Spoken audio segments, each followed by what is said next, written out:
My mom, Susan, had a habit of sending me to get her shopping. However, she would always leave out a zero when paying me back what was owed, blaming on her poor eyesight. I never minded. In fact, I would just cover the cost without another word. Then, Summer, my sister, had to throw shade. Mom sends you money whenever she wants something. You never show us the actual costs, though. I bet you're making a nice little profit off Mom behind our backs. Susan smiled and didn't even bother to defend me, as if confirming Summer's accusations. My heart sank. Over the years, I had bought her things from major appliances to the smallest groceries, and each time, the payment she sent was short. Susan would just brush the whole thing off by saying, "Oh, my eyes aren't what they used to be. My bad."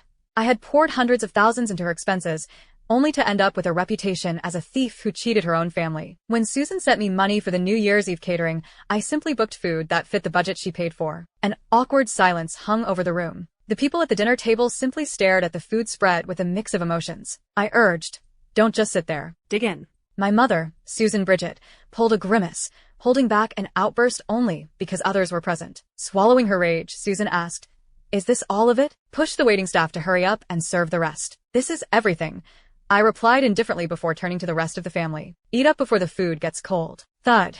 Susan slammed her utensil down, her chest heaving. "We are a table of 12, and this is what you get us." One family member uttered, "Macy, surely this is a mistake. This isn't quite the New Year's Eve spread we usually have." In previous years, the family would have a feast with plenty of the finest seafood. This year, the table looked barren, set with only a small buffet. The only thing remotely close to a shellfish blowout was a measly shrimp cocktail. Of course, the family was confused. "No, that's no mistake." I shook my head. Infuriated, Susan pressed, "I gave you money to host the New Year's Eve party, and this is what you're serving everyone?" I glanced at the spread and sighed. "Well, this is the best I can do with the limited budget." My sister, Summer Fowler, said, her finger up my nose.